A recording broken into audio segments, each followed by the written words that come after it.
Magandang gabi po sa ating lahat. Welcome sa ating palatuntunan Lakbay Katoliko. Muli nagbabalik tayo lingkod Brad Eugene Gapo, Catholic Faith Defender. Sa gabing ito, sa ating Tagalog section ay pag-uusapan natin itong article ng pasugo sa iglesia ni Felix Manalo na bawal ipagdasal ang mga kapatid nating umauna. Hindi na pwede ang dasalan. So, ayun, hihingi muna tayo ng pasensya dahil na-delayed yung live natin. Supposedly, kanina sana tayo mag-live alas 7:30. Na-delayed yung live natin dahil nga nalock ang Facebook natin. Alam nyo, maraming beses na itong Facebook ko nalock. Pag-usapan muna natin to sandali. Matapos lamang ang ating dasal. In nomine Patris et Filii et Spiritus Sancti. Amen. Hail Mary, full of grace, the Lord is with you. Blessed art thou among women, and blessed is the fruit of thy womb, Jesus. Holy Mary, Mother of God, pray for us sinners, now and at the hour of our death. Glory be to the Father, and to the Son, and of the Holy Spirit, as it was in the beginning, is now, and ever shall be, word without end. In nomine Patris et Filii et Spiritus Sancti. Amen. So, itong account ko, by the way, personal ko itong account. Yung isa naman, yung Eugene Gapo lang, na-restricted yun. So, hindi ko na lang ginamit. May ano yun, may authentication yun. So, nalimutan ko na din yung password na yun, no? Hindi ko na alam. Sa tagal na yun, hindi kasi ako. Itong isa naman, itong ginagamit natin ngayon sa live, ito talaga yung pangalawang account ko na to, na ito na yung personal account na ginamit ko. Wala na akong ibang account. Meron akong account na kinikreate, nalimutan ko na yung password. Kasi yung personal number ko sa GCash, yung personal number ko, kung pwede nyo akong tawagan, ito na lahat ang ginagamit ko sa Facebook login ko. Lahat. Ngayon, ang nangyari ay ang tawag nito, maraming beses na itong nahack ang account ko. Nalock. Facebook has been locked. So, mahirap, ano? Kapag hindi mo alam, next ka lang ng next. Manghingi sila ng i-retype password mo, enter code, kasi naka-authentication ako. Ito siguro, nag-research ako sa mga vlogger doon sa YouTube kung bakit, anong dahilan na-hack ang mga account. So sa mga explanation regarding about vloggers, yung kanilang mga content, kaya pala na-lock yung Facebook dahil mayroong mga nag-attempt na i-hack yung account nyo. Since naka-authentication tayo, hindi nila ma-open basta-basta ito. Kasi yung code, alam mo na.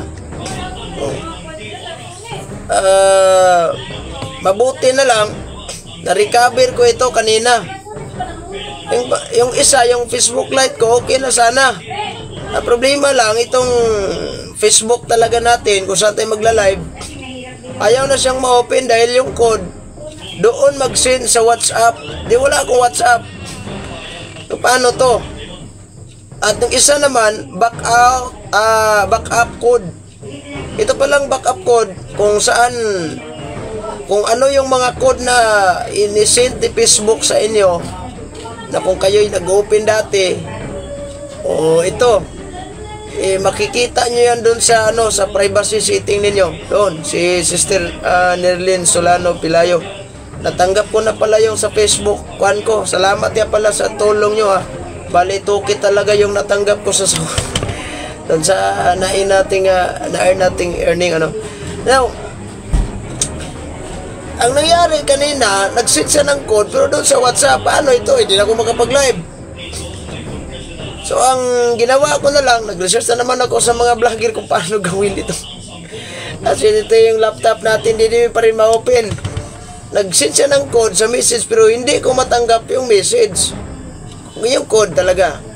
So wala akong natanggap na message code. So, ang ginawa ko na lang ay inanap ko yung mga backup code doon. At doon nagkikita ko yung mga backup code. Kung pang ilan na talaga yung mga na-send ko na na open na Facebook, na lock yung Facebook ko, pang ilan yun yung mga code. So ang ginawa ko pala, sabi ng mga tutorial, isip mo yan, kay huwag mawala yung cellphone mo, mawala lahat, mag-open ka, meron kang totoo naman, nag-try ako nag-open, ayos na. Salamat kaya pala. Kasi kanina kapag hindi talaga ma-open tong Facebook ko, ay wala na akong ibang choice. Sayang ang ating 36,000 followers, gagawa talaga ko ng bagong account. Wala na akong pakialam kung may nag-follow o wala. Kasi hindi naman intensyon natin dito na, oy, kailangan natin na maraming followers dahil pira na ito. Wala, hindi natin intensyon ito, ano? May followers ko wala, sige pa rin tayo.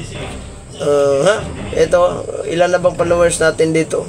Sayang naman pagkakuan. Hindi pala na saksak yung jack natin sa kaya wala effect tayo. Dali lang. May effect na ba?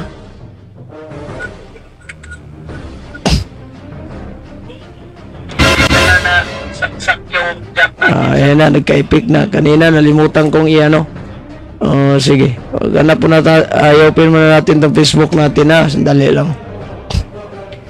Nanghingi na naman ng authentication code.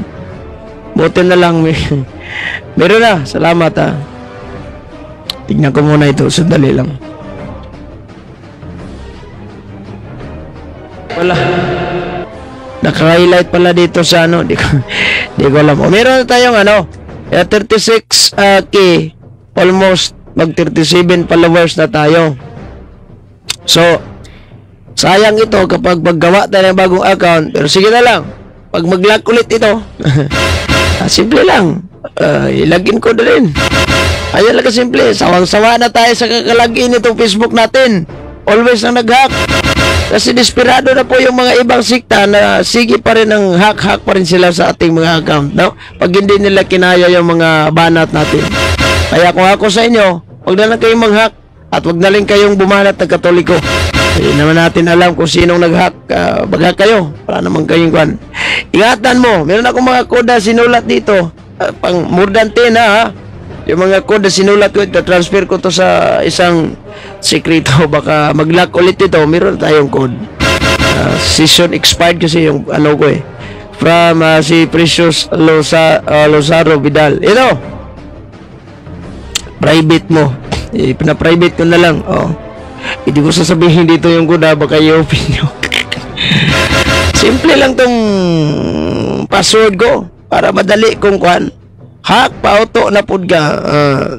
Patutuo na mo. Yan. Alam nyo ba kung bakit yung Facebook nagiging nag-lock siya? Kasi yung explanation doon sa mga mga expert tutorial,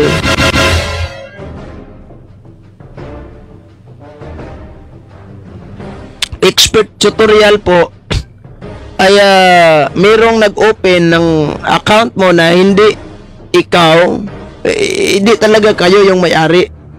Inopen ba? Halimbawa, nag-open ako sa account mo. So, siyempre, yung si Facebook, automatic lock niya. Dahil mayroong gumalaw sa Facebook na hindi siya ang may-ari dahil naka-2 authentication ka, factor. Yan po yung pinaka-purpose talaga sa authentication factor. Yung 2 authentication, yun. Kasi to protect na rin yan sa mga hacker. Pag hindi ko na-on yung mga 2 authentication kasi mayroon naman kasing hindi nila ino-on dahil para sa kanila bilis lang mag-login. Yung email, password, ayos na. I-private mo ang setting. Private ba? Hindi ko alam. Mamaya na lang mag-usap tayo, nagla-live pa tayo. Adonis, magandang gabi po sa inyo. Matrace up mo na yan. Trace mo mukha niyo. Sige.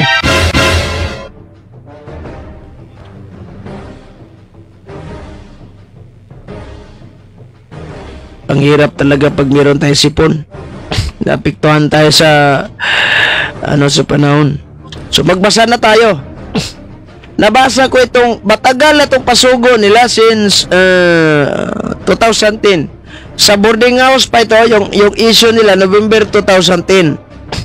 Noong nag-college ako, 2008 hanggang 2012. So, natanggap ko ito mga 2009 na siguro. Mga 2010. Ito, nagbasa ako sa mga artikulo ng Iglesia ni Cristo. Alam ba ninyo, yung mga Iglesia ni Cristo, minsan yung mga membro nila, pinagbabawalan nila yung bumasa ng mga tinatawag natin na mga artikulong Katoliko.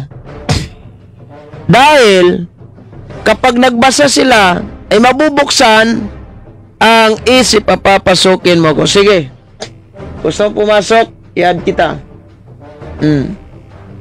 Wag mong wag mong i-decline. Kasi, ilang beses ka nang naghamon sa akin na pumasok ka.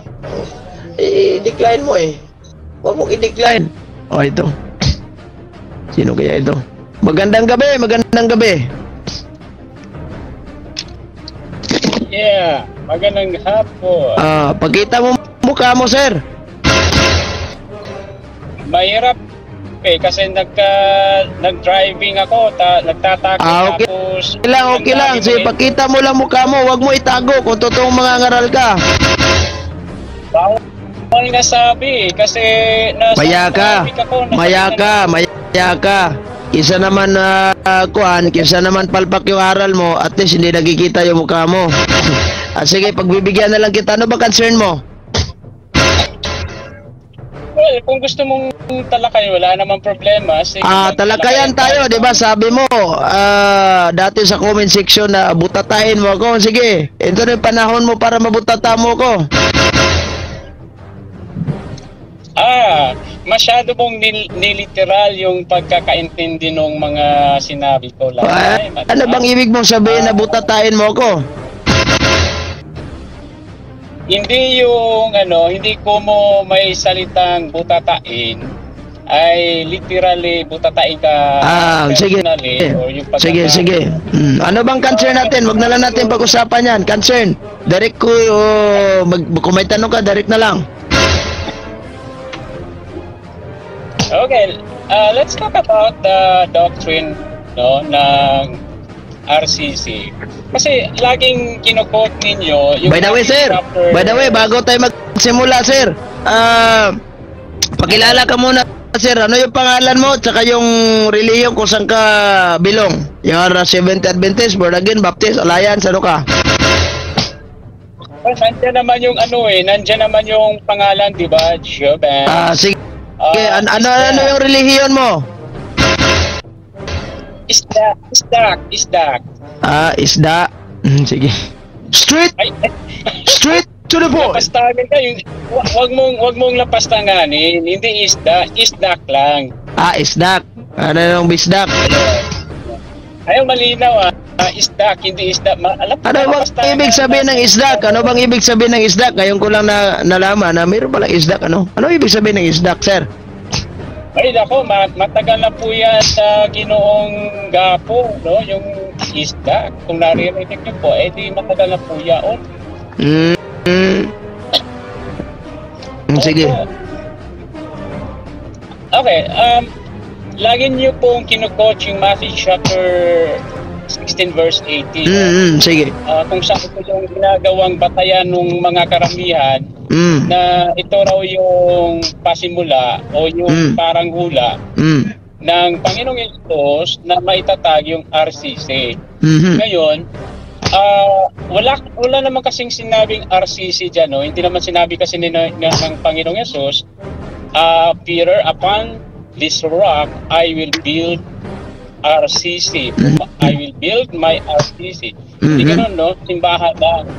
No? So, bakit nagkaroon ng ganitong conclusion yung sekta ninyo na kayo yung tinutukoy ng Panginoong Yesus? Kayo, ala namang sinabing RCC, no? Kahit si Papa Pedro, ala namang sinabing Papa Pedro daw. Iba to, malapit ka nang magkatoliko dahil Papa Pedro na, yung binanggit mo. Hindi, Papa naman talaga ang tawag ko sa mga matatanda na eh. So, si Papa ko yung matanda na. Sige, Papa daw. Ipapalit mo lang sa ibang iso para hindi halata. Kahit ikaw, pwede naman tawagin kong Papa eh. Papa Gapo. Okay, Hindi ka naman siguro bakla, sir. Sir, hindi ka naman siguro bakla para tawagin mo kung, "Hi, Papa."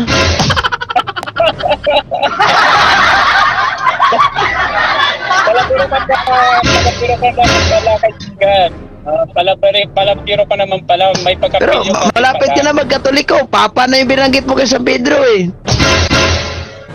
Sige, sir. Nako! Nangaral ka na, sir. Ano ba yan, sir? Ikaw ba'y magtanong o magbigay ka ng komentaryo? Well, depende kung paano mo intindihin yung sinabi ko. Kung para sa'yo yung... Okay, ako na lang magtanong sa'yo, sir, dahil nangaral ka na eh. Diba? Akala ko ba magtanong ka? Magtanong nila ako, sir. Diba hindi mo tanggap ang St. Matthew chapter, ano ba naman tong caption natin? Imbes sa Iglesia ni Cristo tayo, napunta tayo sa True Church. Sige na lang, pagbigyan kita. Pwede ko na mapag-usapan to bukas. Sandali lang. Pabigyan kita. Ako na lang magtanong, sir. Ganito. Kasi Ginoong Gapo, bilang pagko-correct, hindi tayo nag-uusap patungkol sa kung sino yung tunay ng simbahan. Ikaw yung nag-open, di ba? Di ba sabi ko sa ano ba yung tanong mo? Imbis na magtanong ka, sir, ganito ha, imbis na magtanong ka, parang nagre-rebat ka doon sa St. Matthew chapter 18, chapter 16 verse 18. Oh. Kaya nga, sabi ko nga po sa inyo, depende po kung paano nyo po intindihin yung sinabi ko, kung pagtatanong o pagkokomentaryo na nasa inyo na po yaon. No? So, kung kapalagay ninyo yung pagtatanong, ay di sagutin nyo po yung tanong. Ako na lang magtanong sa iyo, sir. Ganito, sir.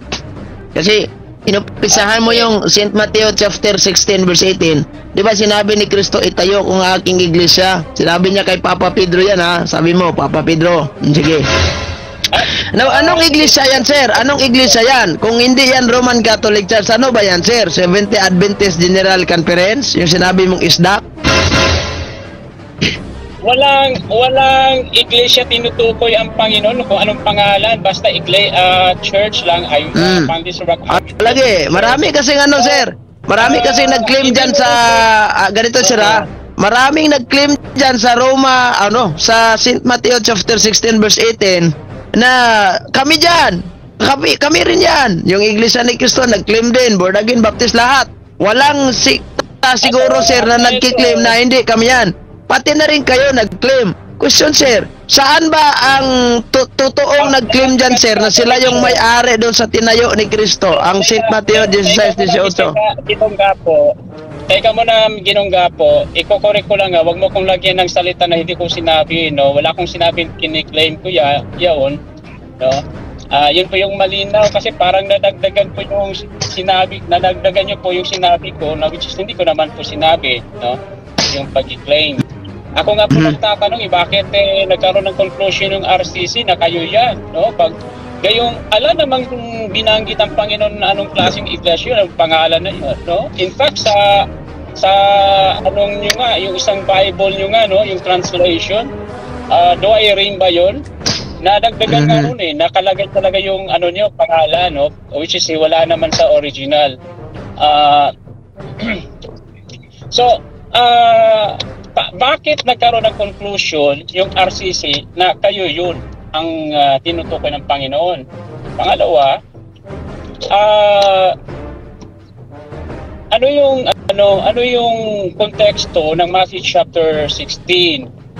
Kung maaari pong maipaliwanag ninyo kung ano po yung konteksto diyan ng Matthew chapter 16, yung buong konteksto hindi lang po yung isa-isa na parang sir, ganito yan, sir. Madali lang naman yan, sir. Sagutin ko yan, sir, ha. Yung pinaka-main reason mo talaga, yung simbahan na sinasabi ni Kristong itinayo niya, ayan po yung Catholic Church. That's according to the history book. Of course, the original translation of the Bible, which is Greek, written by Greek, the original manuscript, hindi naman binanggit ni Kristo na itayo ko ang aking Roman Catholic Church. Sandali lang, sir. Sandali lang, sir. Sandali lang.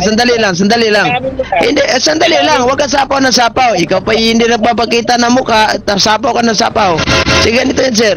Pero the fact, as far as the Bible is concerned, nagtayo talaga ang ating Panginoon na simbahan. Mababasa yan. As far as the history book is concerned, one Holy Catholic Apostolic Roman Church. Yan po ang klaro. Ngayon, kung hindi niyo tanggap ang tawag nito, hindi niyo tanggap ang deklarasyon ng history book, pati yung sa mga, kahit nga yung Bibliang Protestante, meron na rin, ano? Ngayon, nagtanong ko, sir, isang tanong lang, sir. Sinong nagtatag ng simbahang Katolika? Sandali lang. Kasi ayaw nyo tanggapin yan. Diba? Sinagot ko na yung tanong nyo. Ayaw mong tanggapin yan. Ang tanong, sir, sinong nagtatag ng simbahang Katolika na kung hindi si Kristo? Saan itinatag at kailan na itatag? Ay, magbasa ka ng history para alam mo kung saan itatag, no? History daw. O sige, magbasa ko ng history, sir. Sir, magbasa ko ng history dahil sabi mo, magbasa daw ng history. Sige. Mr. Gapo, your question is very irrelevant and out of context, no? So if you want to know paano siya naitatag, saan itinatag, anong taon, sino ang nagtatag, you have to read the history. Para malaman, pero biblical sige. Magbasa tayo ng history, sir. Magbasa tayo ng history dahil sabi mo, ay sandali, sir. Sandali. Sige, sir. Di ba? Naglatag ako ng ebidensya na tatag kami ni Kristo. Since ayaw mong maniwala, siguro naman ako. Ayaw mong maniwala. Ngayon, ang tanong, sinong nagtatag sa simbahang Katolika? Sandali lang, huwag kasapaw. Sinong nagtatag sa simbahang Katolika kung hindi si Kristo?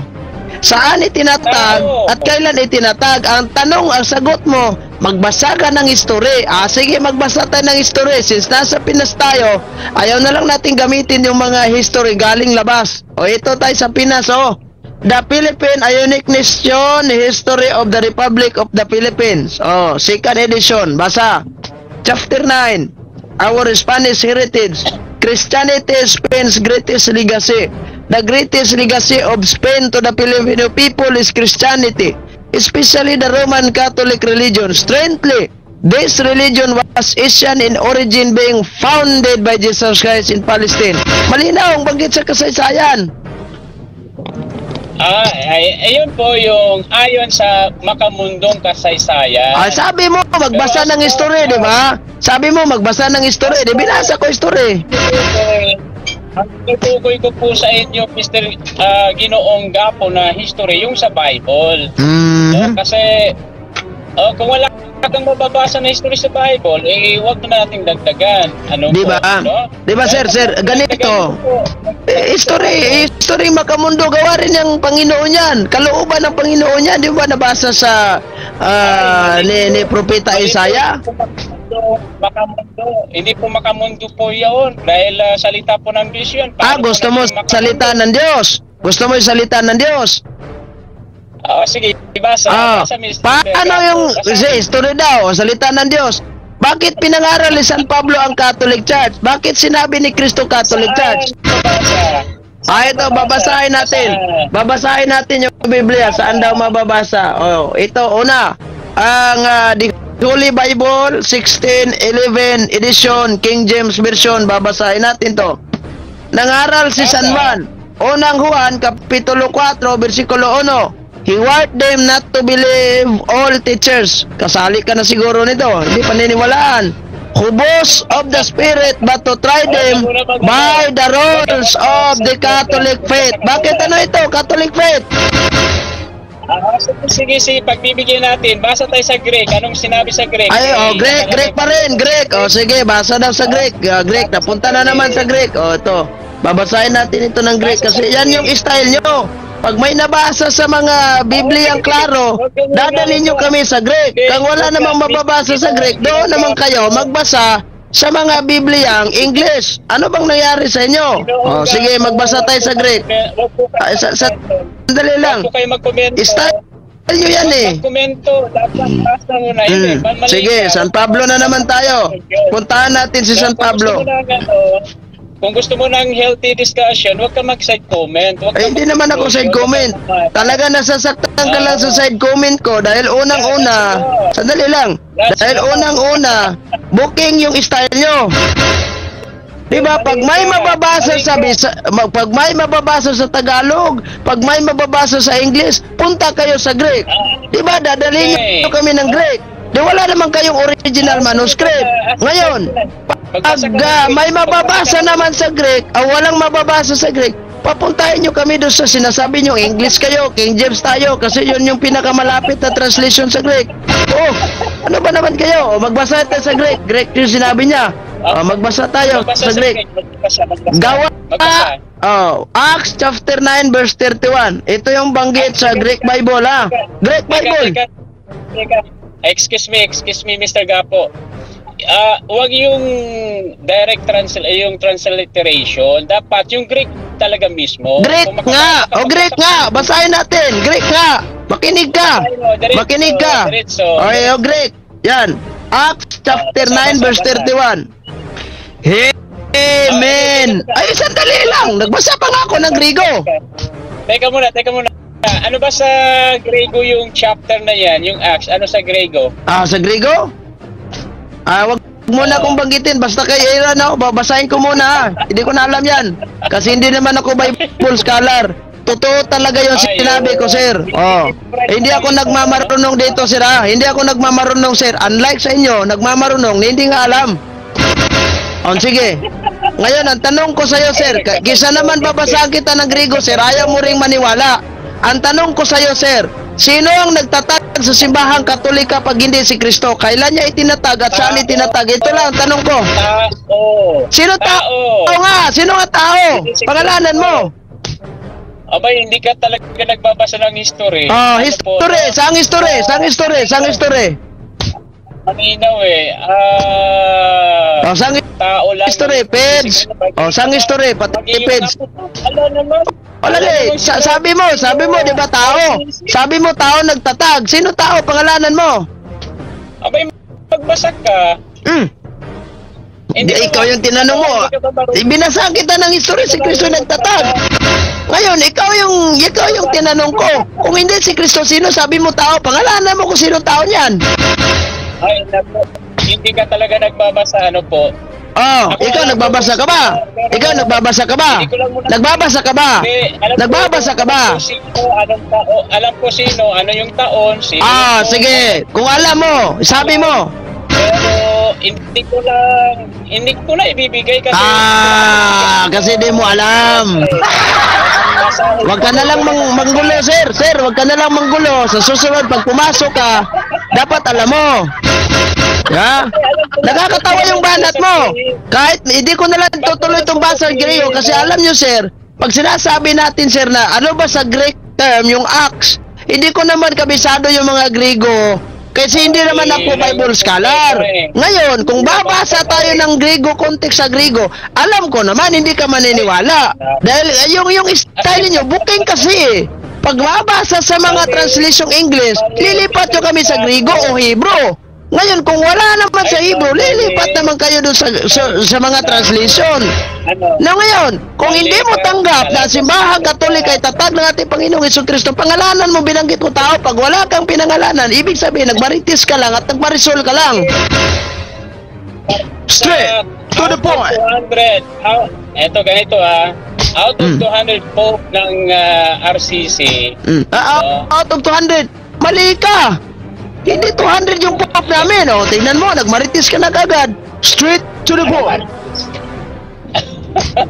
Makinig ka kasi. Ano 200? Totoo ba? 200 yung sa papa namin? Masyado ka talagang literal eh. Yun ang problema ng mga RCC. Huwag kang magbanggit ng patapos na hindi mo alam. Sabi mo out of 200. Buti, ano ba yan? Nakakatawa tuloy. Huwag na natin idaan pa sa mga filosofiya yung kaya nga. Sige. Hinamon mo ko eh. Assignment mo yan, Pangalanan mo yung taong yan. Kung hindi si Kristo nagtatag, sinong tao sinabi mo? hindi mo ako makukuha sa mga pilosopiyang na style. Hindi ito filosofiya, sir. Talagang tanong itong totoong tanong ito. Ibig kong sabihin na filosofiya, yung pampilosopo na style, hindi yan mag-oobra. Oh, hindi nga. Hindi ka nga umubra sa akin dahil wala kang binigay. Mukha mo pa lang, hindi mo makikita. Nagdilim ka, sir. Madilim yung mukha mo, hindi mo na issue. Ibig sabihin, mana talaga kayo sa simbahan ninyo. Dahil ang banggit po sa inyong libro, Seventh-day Adventist Belief, kayo po ay largest Protestant denomination. At ang sabi pa doon sa libro ninyo na The Great Hope, ay kayo po ay ang Protestante is a great darkness. Kaya normal ay sa'yo, ay tawag nito, ang normal ang sa'yo, maitim ka. Straight to the point. Napatunayan na RCC ang Matthew chapter 16 verse 18 walang napatunayan wala nga. Sabi mo wala, di ba? So sinong tao yan? Sinong tao, di ba? Sinong tao? Nagbanggit ka na ng tao Sige, ibigay mo pangalan. Inamin mo na wala Inamin mo na wala. Paano yan? Di ba? Nagbanggit di ba sinabi ko, walang statement ang ating Panginoong Jesucristo. Ngayon, according to the history book, nasabi mo magbasa ng history, di ba? Magbasa ng history. So ang sinabi sa history book, Catholic Church founded by Jesus Christ. Ngayon, pag hindi mo tanggap yung history na yan, nasabi mo, hindi mo tanggap, di ba? Sandali lang ka sapaw ng sapaw. Lilinawin natin to. Huwag ka sapaw ng sapaw, sir. Huwag ka sapaw ng sapaw. Ngayon, hindi mo tanggap ang history. Di ba sinabi mo na ang simbahang Katolika Romano, tatag na tao, pangalanan mo yan? No. Makinig ka muna. Ang problema kasi, inamin mo na walang binanggit sa Panginoong Hesus. Wala nga. But according to the history book, Roman Catholic Church. Inamin mo na wala palang mababasa. Paano yun? Nagdagdag ka. Ay, nako naman, oo. Ang hirap mo talagang intindihin. Nag-aaral ka ba? Ano? Di ba? Walang binanggit ang ating Panginoon. Hindi naman pinangalanan ng ating Panginoong Jesucristo ang St. Matthew chapter 16 verse 18. The Bible stated clearly that Christ established the church. As far as the Bible is concerned, si Kristo ay nagtayo ng simbahan, iglesia. As far as the history book is concerned, Roman Catholic Church. Kahit nga internet alam. Sinabi niya nga, dinagdagan Ngayon, ang tanong, sinong nagtayo? Sabi mo tao, ibigay mo. Ibigay mo kung sinong tao, ibigay mo kung sinong tao. Wala tayong magagawa riyan. Wala tayong magagawa dito. I-kick out kita pag wala ka maibigay. Kasi lawgaw ka ng lawgaw dito, sapaw ka ng sapaw Hindi naman ito topic natin sana. Okay. Please ka na lang. Wala akong mapapala sa iyo, sir. Sa susunod, sir. Sa susunod, pag pumasok ka sa live ko, dapat ay alam ka. Sabi mo, butatayin mo ako isang tanong lang, nabutata ka na, di mo nga sinabi. Dahil ikaw mismo, di mo alam. Straight to the point. Nabutata ka na di ba? Sabi mo, di mo alam sige. Pangalanan mo kung sino tao, kay tao lang, kahit ayaw mo na banggitin kung kailan niya tinayo, saan niya tinayo, sino tao? Ikaw talaga, dinadagdagan mo yung mga sinasabi ko, dati nga. Diba, sabi mo, tinayo ng tao. O, sinong tao to? Tinatag nga talaga. Ikaw na mismo nag-umamin na hindi. Sino ang tao? Sabi mo, kapag hindi si Kristo nagtayo, sabi mo, tinayo lang ng tao. Pangalanan mo kung sino tao. Talaga naman. Alam nga naman sino. Sir, ako sa'yo, sir, magkatoliko ka na lang, sir. Sinabi mo na, sir, Papa Pedro. Paano kung magkakatoliko? Straight to the point. Hindi mo nakatunayan sa gabi na ito na sinabi ng Panginoon na RCC. Wala, inamin mo Nako naman Sir, wag kang die hard sa simbahan magtatag na kano. Straight to the point.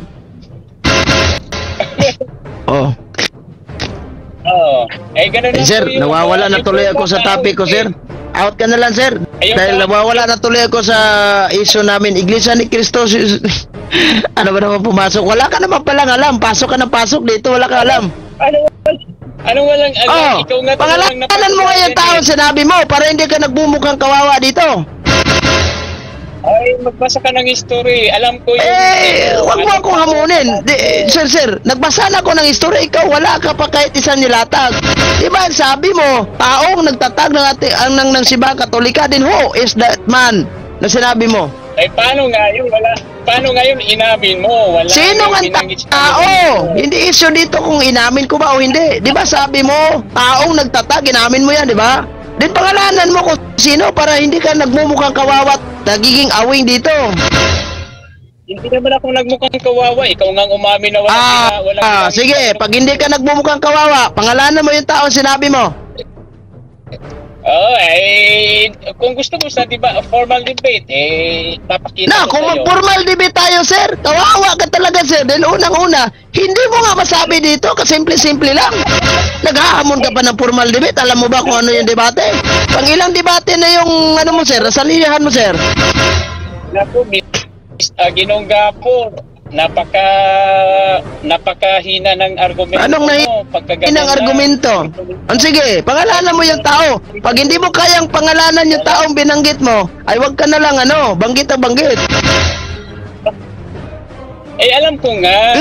Alam ko nga, pero ang challenge... Yun, alam pala. Sige, pangalanan mo, kung alam mo. Ang challenge ko nga sa'yo, magbasa ka para alam mo. Bakit ako? Nagbasa na ko ng history.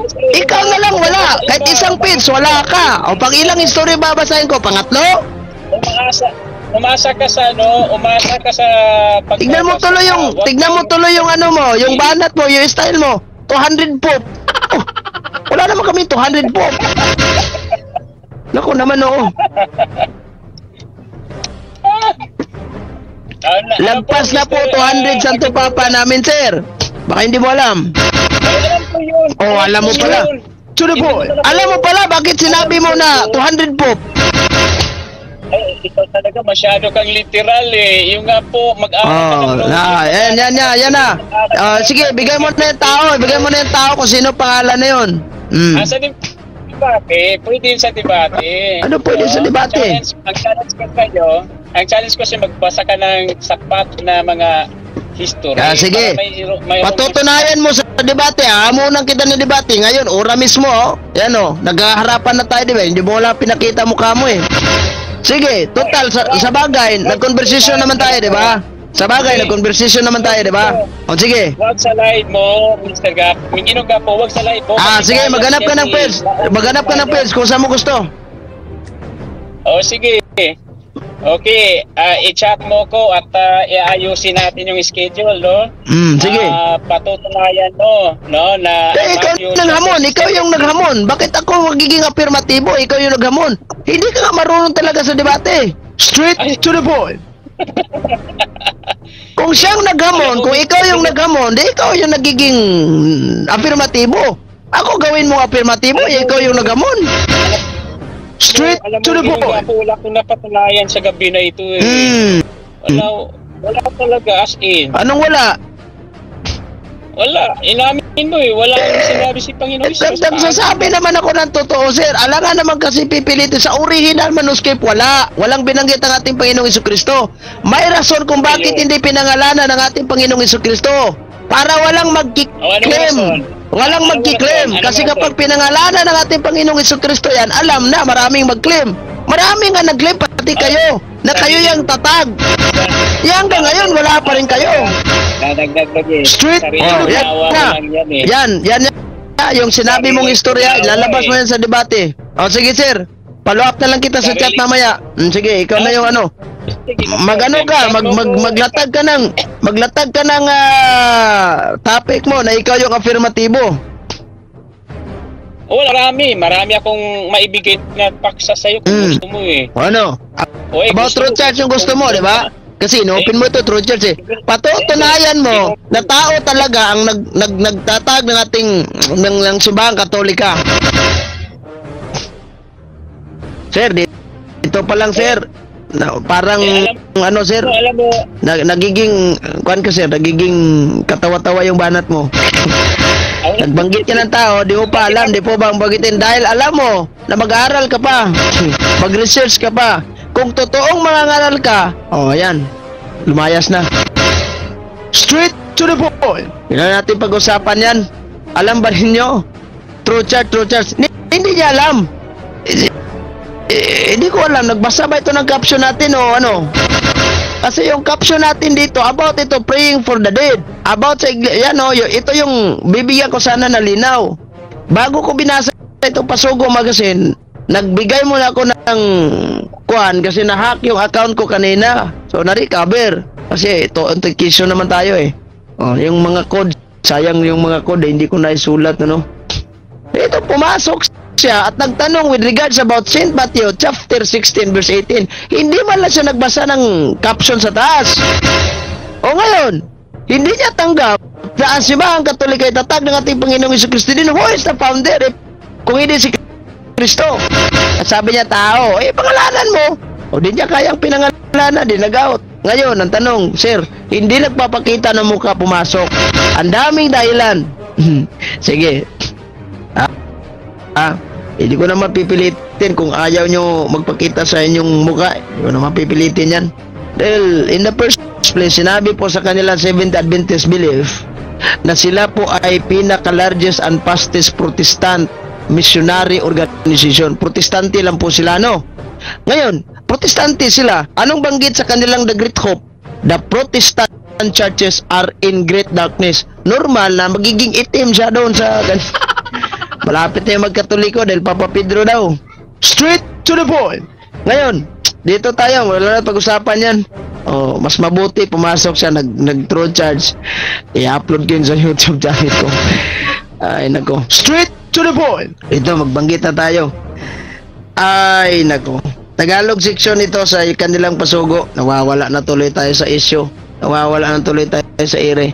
Paibati na yon kay Brad Jando noon. Really ka ba? Bigyan mo ko na para manood ako sa kanyang style. Tingnan ko umubra din sa akin. Sinabi niya bubutatain niya ako. Oh, pasok ako dahil bubutain sinabi niya. Oh, butatain, yung ganun. Butatain talaga kita. Ngayon siya yung nabutata. Hindi ginaya, nag-out na lang. Sige. Ito na yung turo nila, ano? Ang pagdarasal patungkol sa patay. O ito. Bakit natin to pinag-uusapan? Dahil malapit na po yung undas. Alam ba ninyo yung undas hindi tanggap ni Iglesia Kingkoy ito? Yung undas natin. Straight to the point. So, magandang gabi kay kaya Mary Joy de la Torre. Magandang gabi. Meron pa ba tayong Meron pa ba tayong effect? Sandali lang nga. Kay masyadong maaliwalas. Magpaikot muna tayo ng ating mahiwagang ikutin muna natin itong mahiwagang electric pa natin para kuan. Okay, sige. Ito. Magbasa tayo. Walang mapapakinabang ang patay sa anumang ginawa ng buhay sapagkat wala na silang malay o pang-iisip. Awit 146:4. Tama. Yung deklarasyon ng Iglesia ni Cristo, tama. Pero huwag kayong pumalakpak ng Iglesia ni Cristo. Tama naman. Walang sibahang Katolika na yung patay ay dinadasalan namin. Patay na yan. Naagnas na ngayong katawan sa ibang, maliban sa mga santo natin na hindi naagnas. Yan po yung mga first class relic. So, patay na yan. Hindi kami nagdadasal sa taong yung mismong sa katawan. Hindi yan ang purpose namin. Dinadasalan namin yung kaluluwa sa taong namatay, sa taong patay. Hindi yung mismong patay. Kasi walang turo ang simbahang Katolika na magdasal kayo sa patay. Ipagdasal natin yung mga kaluluwa sa mga kapatid natin, kaibigan natin, mahal natin sa buhay na yumao. Sila yung nauna na, pumanaw na. Tama itong kinuha nila, tama. Gaano man kataimtim at kadalas ang pagdasal ng mga naulila ay hindi ito mapapakinabangan ng mga yumao sapagkat hindi nila nalalaman ang anumang bagay at wala silang anumang bahagi sa anumang bagay na ginagawa para sa kanila. Ecclesiastes 9:5-6. Alam nyo, kahit sampalin nyo pa yung patay, hindi na yan umiimik, patay na yan. Kahit pa mamasuhin mo yung ulo, kahit ano pa tutusokin yung katawan, at susunugin pa, patay na yan. Hindi umiimik yan, hindi naman, oy, Sinunog yung ko ulit, oy. Hinampas yung ko na maso. Hindi na yan magingay. Patay na yan. Ang simbahang Katolika, hindi po mismo ang katawan ang siyang inalaya namin o inaalaya natin ng dasal. Oh. Way lami si Daig. Kapangkik. Meron ba? Nag-live siya? Sabihin mo lang ha, dahil meron kami pag-uusapan ni Daig ngayon, yung kaluluwa ni Mother Mary sa kayon sa mga apostol, kung saan na yun. Totoo naman. Tama, no? Tama. Ito ang dahilan kaya walang pagdasal o panalangin na isinasagawa ang mga kaanib sa Iglesia ni Cristo para pumanaw na mahal nila sa buhay.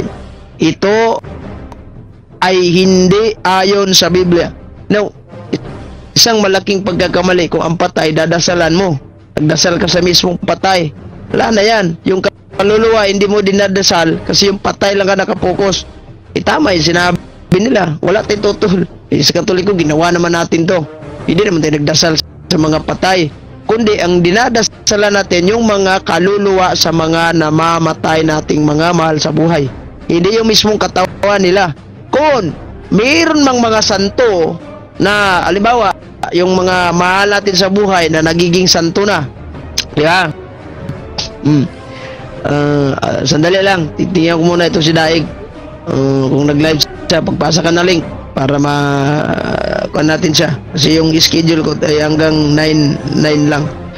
Ito namang si yung kanina pumasok. Anong nangyari? Hindi ka nagpapakita na naong. Mukha, naong. Ito, tuloy natin yung basa. Labag din sa aral ng Biblia ang paniniwala na ang patay ay nagpapakita, nagkakausap, at nagpaparamdam. Ito, wala naman turo ang simbahang Katolika na ang patay ay nagpapakita. Patay na nga. Nagkakausap. Patay na nga. Kakausapin mo pa yung patay na tao. Di na yan umiimik. Kahit ba pasin mo na botilya yan, wala na yan.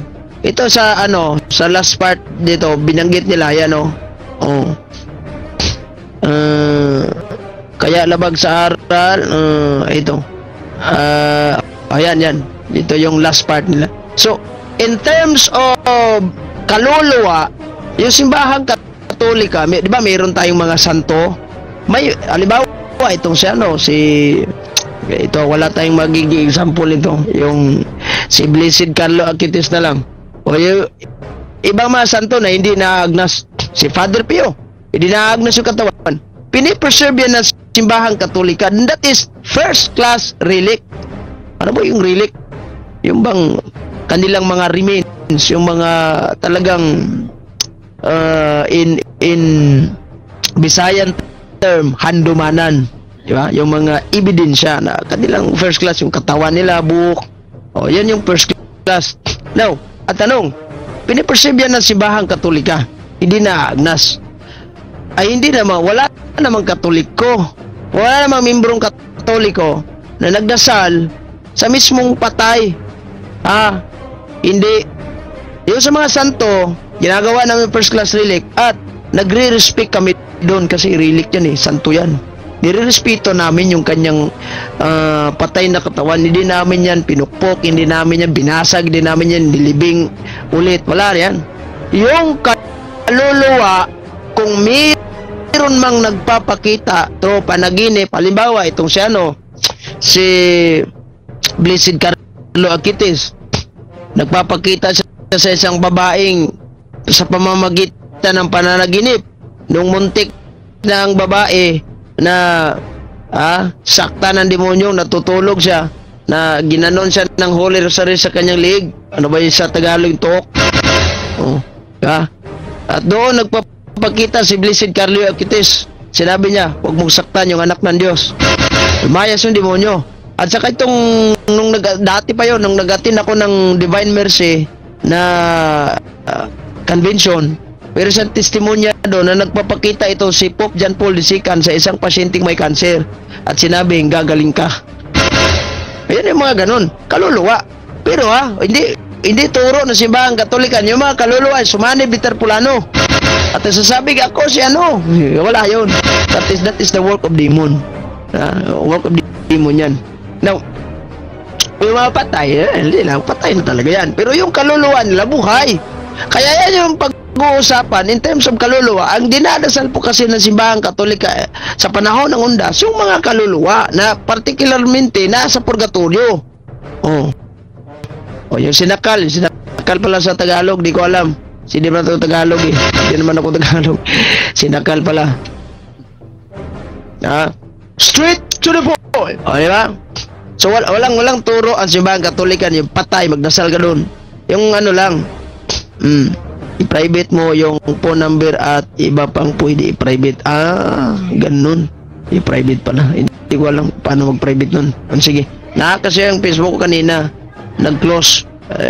Na-research ko sa tutorial, bakit laging nag-close yung mga Facebook kasi mayroong nag-attempt, nag-open na hindi ikaw ang may-ari. Hindi mismo may-ari, ano. Kaya, i-close si Facebook yan, ilalak ka rin ha. Muti na, nangingi ng code. Paano yung code? Hindi siya nagbigay ng code kasi doon niya inisin sa WhatsApp. Wala naman akong WhatsApp. Wala akong WhatsApp. Kaya nga, mabuti na lang doon sa recovery code, doon ko hinanap. Ay, muntik na talaga. Yung plano ko kanina, gumawa na siguro ng bagong account. Nalak talaga, as in nalak. So sayang naman yung mga ano natin. Si Brother Jando Alabado, magandang gabi po sa inyo. At kina Reverend Father Darwin Ditiano sa punto por punto, by the way. So ayan walang turo ang simbahang Katolika na tayo nagdasal ng mga patay. Yung mismong patay.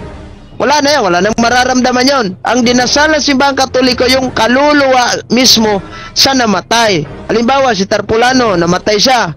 Hindi yung katawan ni Tarpulano ang siyang dinadasal namin.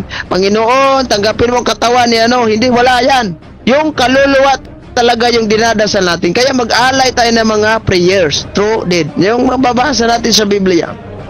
Ngayon, biblical ba? Meron ako isang passage sa Biblia. Babasahin natin to. Tagalog, ano? Tagalog.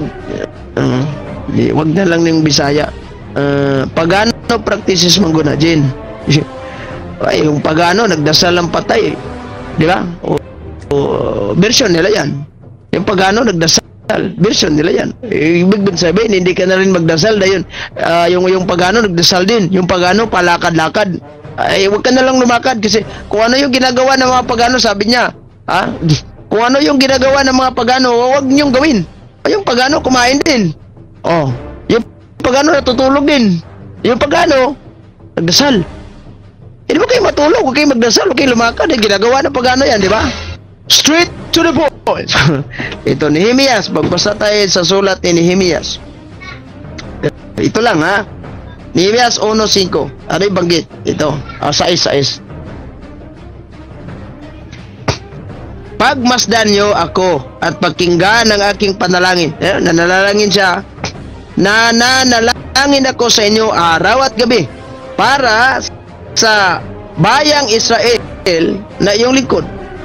Inaamin ko pong nagkasala kami sa inyo, ako at ang aking mga ninuno. So, nananalangin siya, lalong-lalo na sa mga ninuno. Tanong, question, saan ba itong mga ninuno? Anong estados o yung estado ng mga ninuno? Yan ito pa rin. 2:5. Saan natin to? 2:5 yan. Ito, 2:5. Sinabi ko sa hari kung pahihintulutan po ninyo ako. Kamahalan, nais kong umuwi sa Huda upang itayong muli ang lungsod na pinaglilibingan ng aking mga ninuno. So ito palang ninuno na binanggit to sa Nehemias 1:6, patay na ito. So ano ang ipinalangin o dinadasal itong si Nehemias? Yung kaluluwa ng mga ninuno nila. O yung kaluluwa, hindi patay mismo. Wala, hindi naman siguro nagpunta tayo ng simbahan at sinabi, pamisa sa mga patay, nga lawas, ano yan? yung kaluluwa. Kung mayroon man, ang patay hindi naagnas, ilang dekada na, so that's under investigation. Ano? Posible yan kasi pag 4 na araw yung tao namamatay, baho na yan. Oh, yung nangangamoy na yan, kumbaga sa ano, sa Tagalog. 4 na araw, siguro mga 2 linggo, agnas na yan. Pero kung mga ilang dekada na hindi na agnas yung patay, yung patay na katawan, kasi when we talk about death, that is separation between body and soul, di ba? Oh. So pag hindi na agnas yung mismong katawan, so that's under investigation of Rome. Di ba? Baka magiging santo ito. O, di ba? So yung mga investigation ba? Bihira lang yan, ha? Bihira lang yung mga taong ganun. Straight to the point. Walang tao nga nagampo og patay basin ikaw imong ampuan ang inyong partner. Walang tao. Wala nga, hindi naman turo ng simbahan Katolika na magdasal kayo sa mga patay. Yung mga namamatay natin na mahal sa buhay, mga kakilala, pinagdadasal natin sila yung kanilang kaluluwa. And that is why sa Bisaya pa ni pamisa sa kalag ni Tarpulano. Hindi sinabi na pamisa sa patayng lawas ni Tarpulana. Wala. Oras 1 minutos na makalipas sa alas 9 ng gabi. Straight to the point. Wala na tayong sapat na oras hanggang sa susunod boleto yung lingkod. Papasok ako sa live niya, no? Mag-live ba to si Kwan? Si Common Sense TV. Hindi ko alam. Common Sense TV. Tingnan ko muna to. Common Sense TV based on fact ministry. Ito. Ay, nag-live pala ako. Papasok tayo ngayon.